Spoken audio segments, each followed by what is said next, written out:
Listen up.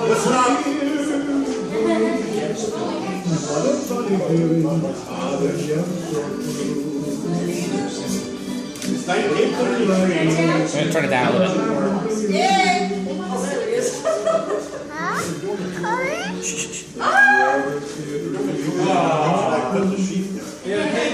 It's 1933. Marianne Souza was born to Portuguese immigrants at home in the small town of Marlborough, Mass.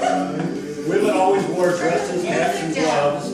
As a baby, Marianne was most likely dressed in long linen embroidered dress with leather boots and bonnets.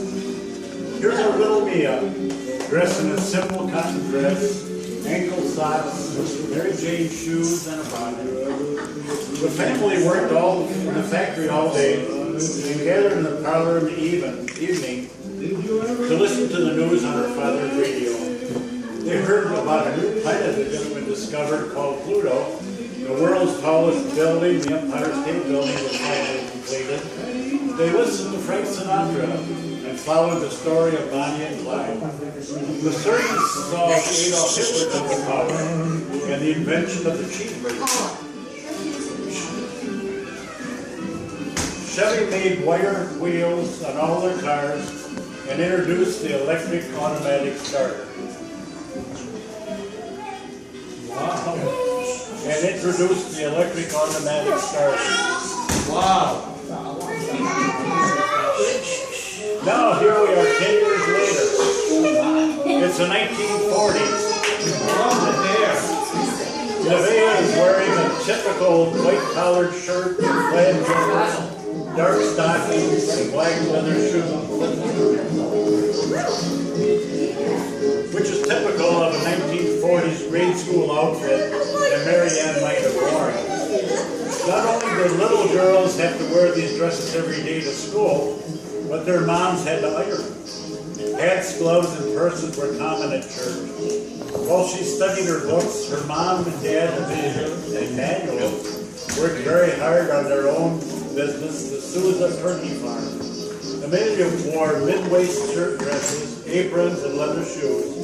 As little Marianne played with her German Shepherd named Duke. Duke. No, don't tell me. No, he's not here. Don't worry. We didn't bring him. And Japan attacked the U.S.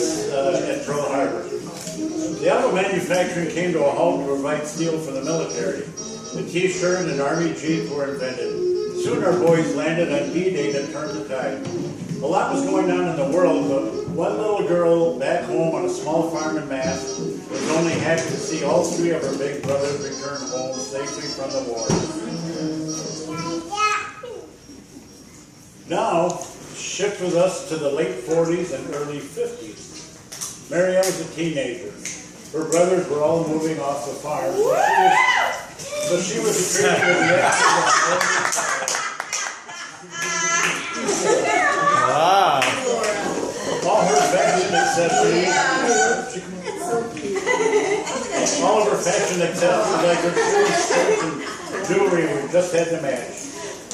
Laura is seen here representing her in the late 40s, early 50s, wearing a short shirt, short cardigan, neck scarf, body socks, and saddle shoes. Her chewing gum. Girls who wear flared skirts or petticoats or pencil-straight skirts, but all had to be below the knee.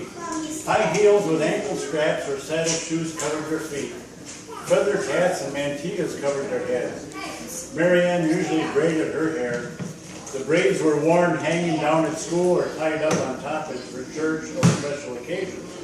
Also in the 50s, while attending a youth club called Civil Air Patrol in Marlborough, Marianne met a handsome Irish-Italian boy named...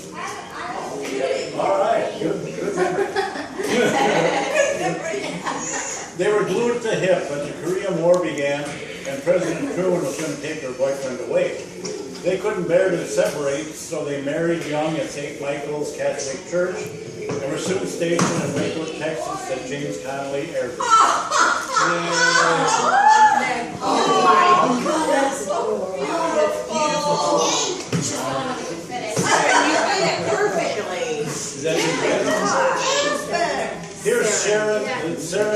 us her wedding dress. With a Coleman veil and full satin hoop skirt were in style then.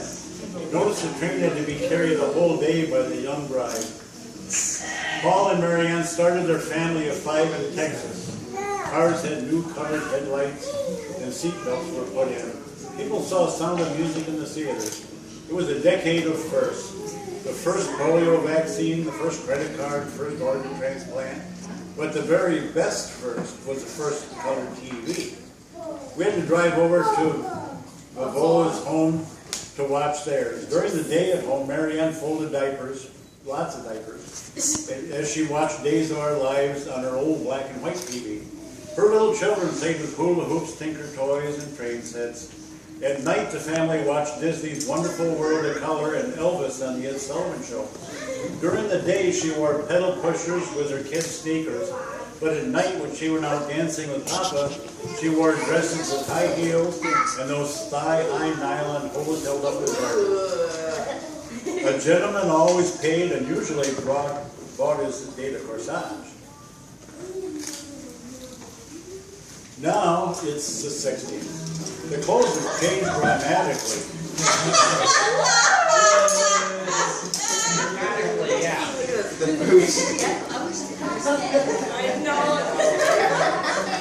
Here, Roxanne shows us the latest in the 60s fashion. The long poodle skirts were replaced by the new straight, shorter dresses.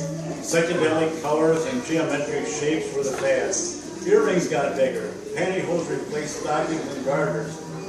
The Beauty family moved back to Hudson. They bought a large home on a cul-de-sac of Davis Road with 5 bedrooms. It had a laundry chute between floors and a built-in wall vacuum cleaner. Americans could watch TV while they ate on those new little TV tables. But our mom made us turn off the television and wash our hands for supper. During the day, as Marianne raked her new shaggy carpet, little Carolyn and Bruce watched Captain Kangaroo. Walter and Stephen played with the G.I. Joe doll. Paula played with her Barbies as she listened to the Beatles and Ricky Nelson. Not all women of the 60s wore that youthful go-go girl look. Here we have April.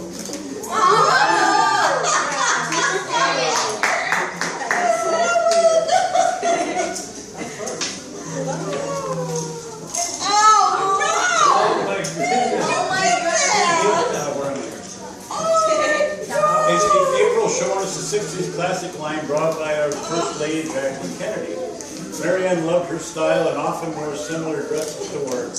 During the evenings, as Paul watched the children, Marianne worked a part-time job as a hostess at the Sea and Surf restaurant. She often brought home her kids a special treat from work, just like the one April gave to her. Ladies often wore hats to dine. Pearls and gloves finished it off nicely. Full speed ahead, now to the 70s, the age of Aquarius. Carolyn is wearing a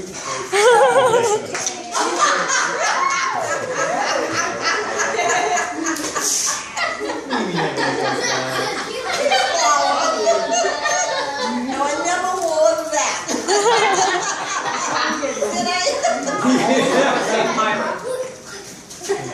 The mini skirt and a large peasant-style print blouse, the net shoulder bag, fringed leather belt and boots. The skirts could be real short, called minis, or all the way to the floor, called maxis. The real short shorts were called hot pants. Hot pants. Yeah, Marianne is in her 40s. Children are starting to make her a grandma. And it just never ends.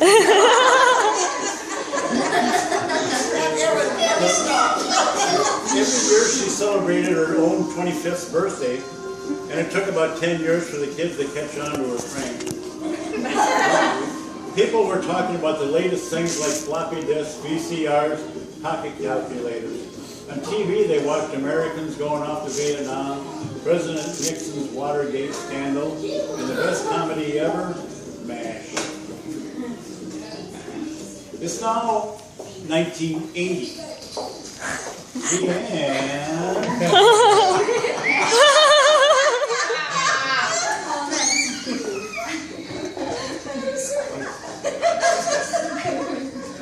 Nobody's laughing. We're laughing with you.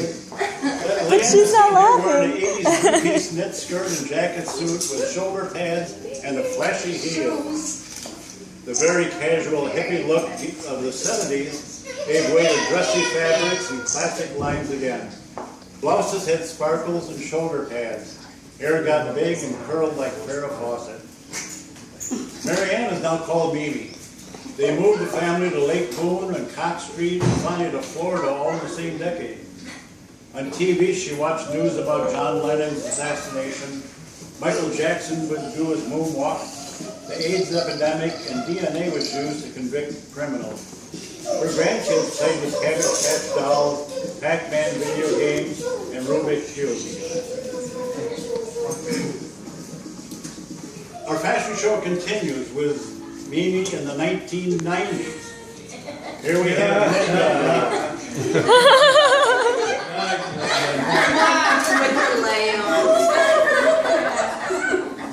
Linda is seen in a typical Mimi shopping outfit. Capri pants, jersey shirt, sunglasses, newsboy cap almost, and check out the latest thing, the fanny pack. I didn't have one. Clothes are softer knit fabrics and jeans are now stretchy. They're still sparkles, but now they're everywhere. On casual t-shirts, caps, and sneakers. Sandals are worn in place of nylon stockings and high heels. Mimi tried to get away to retire in Florida, but all the kids followed her. At this time, she is now living in Key Capri, Treasure Island, Florida. She has TVs in every room. The whole world is connected by computers. The Soviet Union collapses. Our boys are sent off to Desert Storm. World Trade Center is bombed. O.J. Simpson and Princess Diana are followed on TV. Well, that ends our show. Mimi, you've always led us in fashion. From your hot pants in the 60s. You had hot pants? Yes, she did. Okay. From hot pants in the 60s to your sparkling newsboys caps in the 90s, and even now, all the way down to your turquoise toenails. We all just want to say that we love you and hope you enjoyed our little tribute. And also, P.S., we'll see you in 10 years when we show you more of Mimi's latest fashion. Yay!